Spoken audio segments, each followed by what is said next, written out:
मध्ये मी रोहित आपलं स्वागत करतो. आज गिरडीची सगळी आज आपल्यासोबत आहे. गिरडी एक संवाद तालुक्याचं अतिशय महत्वाचं गाव आहे. सुद्धा आहे, गड सुद्धा आहे. कारण गिरडीमध्ये एका पक्षाचे अनेक जुने आणि पिढ्यानपिढ्या चालणारे कार्यकर्ते आणि घरं ही कायमस्वरूपी राहिलेली आहेत. एका पक्षासाठी गिरडी गटातून वर्षानुवर्ष ही आबासाहेबांच्या विचारधारेवर चालण्यासाठी सगळ्यांनी एकत्र येऊन काम केलेलं.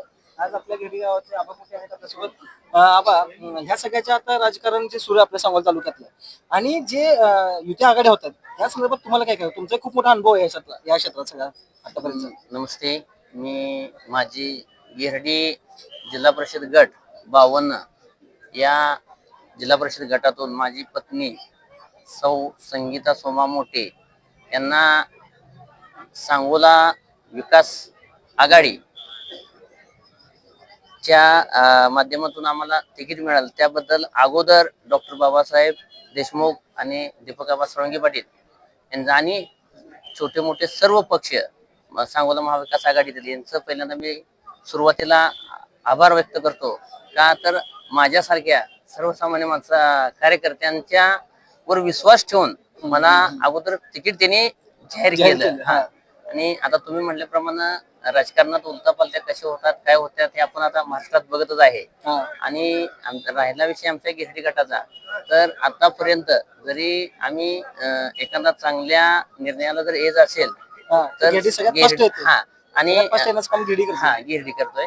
त्याच्यासाठी तर सगळ्यांचं समन्वय आहेत आणि पक्ष पार्टी विहिरीत एखादा जर आम्ही निर्णय घ्यायचा असेल तर कुणाला काय द्यायचं किंवा कुणाला एखादा चांगला निर्णय असेल, विकासाचा निर्णय असेल तर तो आम्ही सगळ्यांनी मिळून सर्व पक्षीय मिळून एकत्र बसून निर्णय घेत असतो. येणाऱ्या काळात तुम्हाला शिवसेना आणि भाजप आता वेगळं लढते आपल्यापासून शहर सोबत नाही. अतुल मालकांनी मगाशी युती केल्याचं समजते, असं काही चित्र थोडंसं स्पष्ट होते. अजून अद्याप चित्र क्लिअर झालं नाही, काही लोक दिसते आपल्याला.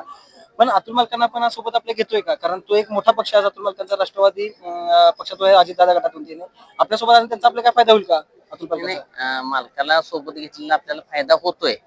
पण आता ते कसं आहे, वरिष्ठांचे निर्णय आहेत, त्यांचं काय कसं चाललंय काय चाललंय त्याच्यावर आता ते डॉक्टरांनाच माहिती, आपल्याला काय माहिती नाही त्याच्यावर. आपल्या गावातून आपण कशा पद्धतीने आता येणाऱ्या काळात शहर विकास आघाडीला आपण आपल्याला निवडून येईल आपण आणि लीड कशा प्रकारे आपण देणार आहोत? गावाचं काम हे एका तालुक्यातलं एका वेगळ्या लेवलला काम चालतं गावात. मगाशी म्हणला पण तुम्ही की आम्ही निर्णय योग्य घेत असताना विकास काम आमचा घेत होतो, तर आता लीड कशा प्रकारे आपण देणार गावात? नाही, आता कसं आहे, हे निवडणूक पूर्ण गटानं हातात घेतलेली आहे आणि माझी निवडणूक आणि उमेदवारी हे पूर्ण गिरडी जिल्हा परिषद गटातूनच रेटा लावल्यामुळेच मला उमेदवारी मिळाली. नाही तर मला सर्वसामान्य घरातील मुलांना उमेदवारी मिळणं आता चालू आहे. आता तुम्ही समोर बघताय, समोरच्या पार्ट्या आहेत, सेना आहे, बीजेपी आहे, काय आहे चाललंय, कुणाला उमेदवारी देतात, कशी देतात, धंदांडी किती आहेत, हे म्हणजे हे सगळ्या गटाचा अनुभव आणि गटाला आमचं म्हणजे प्रत्येक कुठल्या सुखादुखात जाणं येणं असल्यामुळं गटानं जिल्हा परिषद गटानं माझ्यावर विश्वास ठेवून मला हे नेतृत्व करायची संधी दिली.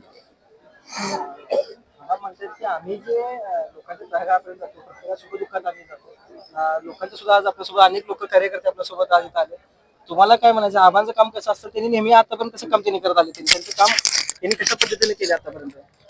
आबांचं काम म्हणजे आबा वयाच्या 19व्या वर्षापासून या भूमिकेत सक्रिय आहे.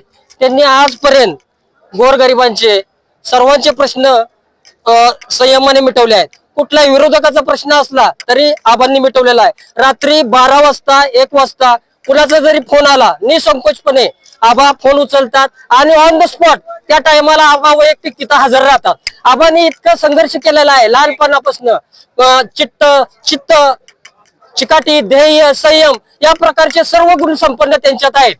म्हणजे आज तुम्ही म्हणताय की आबा हे रात्री लोकांचे फोन उचलतात. लोकांना, सामान्य लोकांना हेच आवडत असतं का? तुम्हाला वाटतं का माझी एक अडचण आहे आणि मला माझ्या अडचणीतून मला माझ्या अडचणीतून एखाद्या नेत्यानं मला मार्ग काढला पाहिजे, तुम्हाला वाटतं का माझ्या नेत्यानं मला मार्ग काढला पाहिजे, माझ्या अडचणीत मी फोन उचलला पाहिजे नेत्यांना? तुमची भावना काय? सर्वसामान्य जनतेला सामावून घेणारा नेता आम्हाला गिरडी गटात पाहिजे. आणि गेले 10-15 वर्ष गिरडी गटामध्ये आबा काम करत आहे. त्यांच्या नेतृत्वाखाली शेतकरी कामगार पक्ष सुद्धा त्या ठिकाणी काम करत आहे. आबा आणि शेतकरी कामगार पक्षाच्या युतीतूनच आबाला तिकीट मिळावं अशी आमची शेतकरी कामगार पक्षाकडून आम्ही विनंती केलेली आहे बाबासाहेब देशमुख यांच्याकडे.